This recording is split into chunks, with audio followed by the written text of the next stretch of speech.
Back in the early 1900s, nobody could have imagined that a simple rubber shoe would become one of the most recognizable fashion icons on earth. A sneaker worn by basketball legends, rock stars, punks, skaters, and teenagers trying to look cool in school hallways. But here's the crazy part. The company behind it almost disappeared completely, and for a while, it looked like Converse was heading toward the graveyard of forgotten American brands. So how did a small shoe company rise to dominate basketball, lose everything, and somehow become cool all over again? Well, the story of Converse is way more dramatic than most people realize. It all started in 1908, when a man named Marquis Mills Converse founded the company in Massachusetts. At the time, Converse wasn't making trendy sneakers or streetwear. They were just producing rubber shoes for winter use. Pretty ordinary stuff, honestly. But the timing was perfect because America was changing fast. Factories were growing. Sports were becoming more popular, and people suddenly wanted durable shoes that could handle active lifestyles. Then basketball entered the picture, and this is where everything changed. In the early 1900s, basketball was still a young sport. It didn't have billion-dollar TV deals or celebrity athletes. Most players were just regular people playing in gyms. But Converse saw something others didn't. They realized sports could sell products, and in 1917 the company introduced the Converse All-Star basketball shoe. At first, the shoe wasn't exactly a massive success, but then came a player who would completely change the company's future. A basketball player named Chuck Taylor walked into Converse, complaining about sore feet. Now imagine that moment for a second, because what happened next would shape sneaker history forever. Instead of ignoring him, Converse listened. Chuck Taylor helped improve the shoe design, promoted the sneakers across America, and basically became the face of the brand. His signature was eventually added to the ankle patch, creating the legendary Chuck Taylor All-Stars, and suddenly, Converse exploded. By the 1920s and 1930s, Converse had become the basketball shoe. Not one of the basketball shoes, the basketball shoe. Nearly every serious player wore them. College teams wore them. Professional athletes wore them. Even the U.S. military used Converse shoes during training exercises in World War II. Think about that for a second. One sneaker dominating an entire sport. Today, that sounds impossible. But back then, Converse owned basketball almost completely. The company kept growing through the 1940s, 1950s, and 1960s, and honestly, they probably felt unstoppable. But what made Converse special wasn't just sports. Somehow these shoes escaped the basketball court and entered culture itself. Teenagers started wearing them casually. Musicians adopted them. Rebellious kids loved them because they looked simple and different. And over time, the sneakers became a symbol of individuality. That's one of the weirdest things about Converse. Honestly, they were never the flashiest shoes. They weren't packed with futuristic technology. They were simple canvas sneakers with rubber soles. But maybe that simplicity became their superpower. By the 1970s, Converse was everywhere. Basketball legends like Julius Erving and Magic Johnson wore Converse on the court. Rock musicians wore them on stage. Punk bands adopted them as part of anti-establishment fashion. And suddenly, Converse wasn't just a shoe company anymore. It was part of pop culture. And for a while, life looked perfect. But things didn't stay that way. Because while Converse was enjoying its success, the sneaker industry was changing fast, and the company didn't react quickly enough. This is honestly where a lot of old brands make the same mistake. They think being popular today guarantees success tomorrow. But younger companies were becoming smarter, faster, and way more aggressive. Then came brands like Nike, Adidas, and Reebok. And Converse suddenly had a serious problem. These newer companies invested heavily in technology, cushioning, athlete sponsorships, and marketing. Meanwhile, Converse was still heavily relying on its classic designs. And while the Chuck Taylors looked iconic, athletes started wanting performance advantages. Basketball players realized that thin canvas sneakers weren't exactly ideal anymore when the game became faster and more physical. And honestly, once the NBA started evolving in the 1980s, Converse slowly started looking outdated. Now, to be fair, Converse tried to fight back. They signed major athletes, they released performance shoes, and for a while it actually worked. Converse even had stars like Larry Bird and Magic Johnson wearing their sneakers. But the competition was brutal. Then Michael Jordan entered the NBA, and this moment changed the entire sneaker industry forever.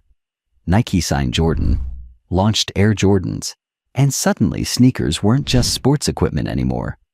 They became status symbols. And Converse completely underestimated this shift. What happened next was shocking. By the late 1980s and 1990s, Converse was losing relevance fast. Younger consumers viewed the brand as old-fashioned. Athletes moved to competitors, and sales started collapsing.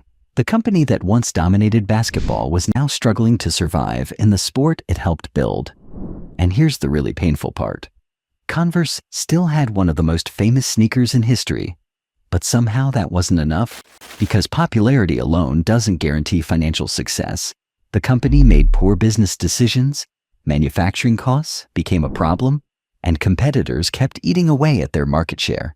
Eventually, things got so bad that Converse filed for bankruptcy in 2001.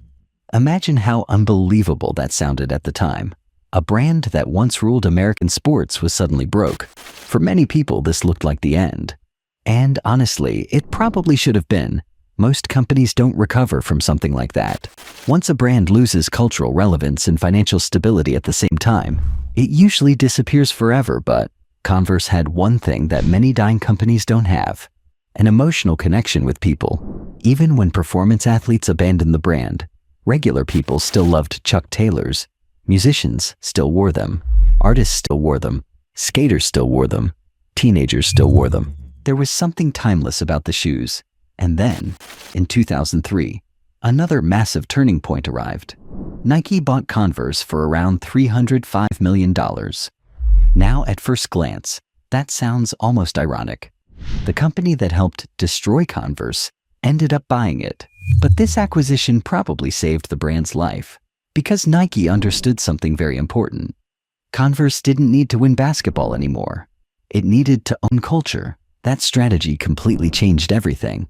Instead of trying to compete directly with high-performance sports brands, Converse leaned into its identity as a lifestyle brand. And honestly, it was genius.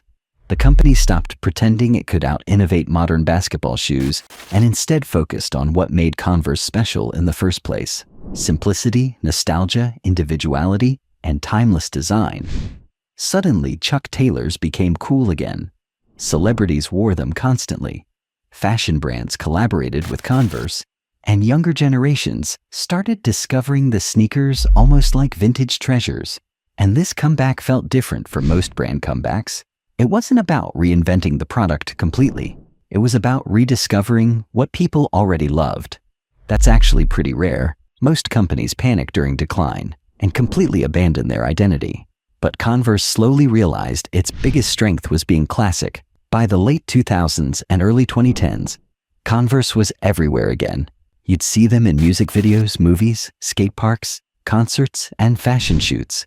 The shoes became almost universal. Rich people wore them, broke college students wore them, celebrities wore them, everyday people wore them, and somehow everyone felt like the shoes matched their personality. That's honestly one of the most fascinating parts of the Converse story. Very few brands can survive multiple generations without losing relevance. But Converse managed to become timeless by staying simple. Of course, the story wasn't completely perfect after the comeback. There were still criticisms. Some fans complained that Converse lost authenticity after becoming part of Nike. Others criticized the quality of newer products compared to older versions.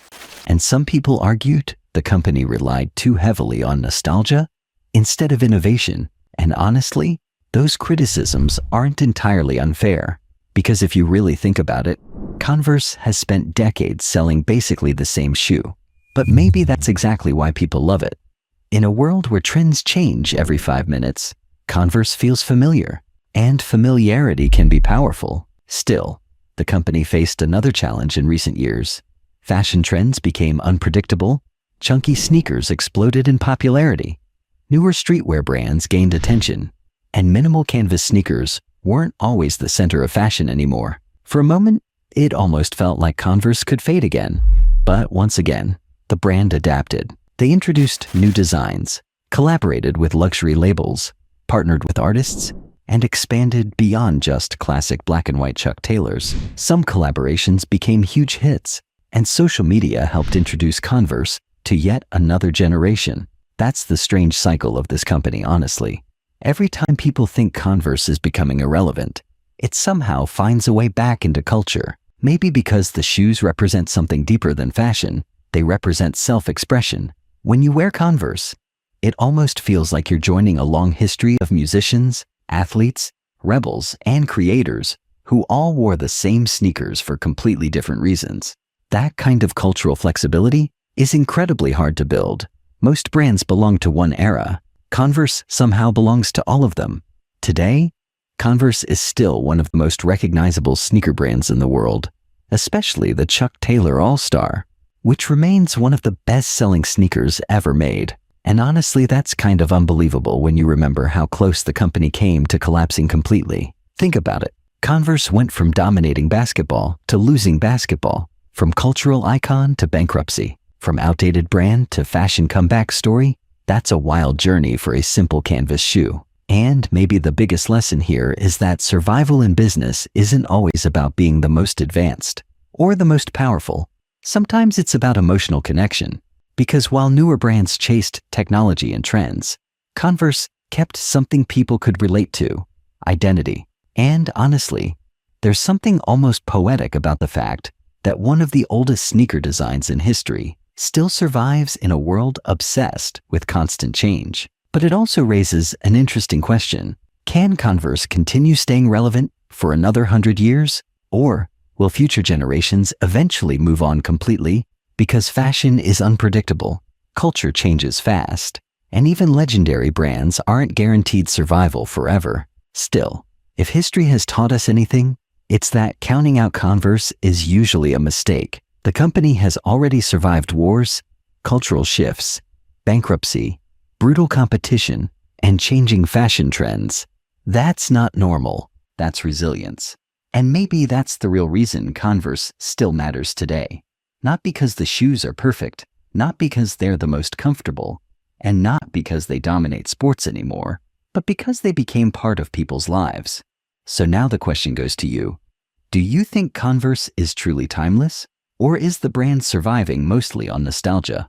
Let me know your thoughts in the comments.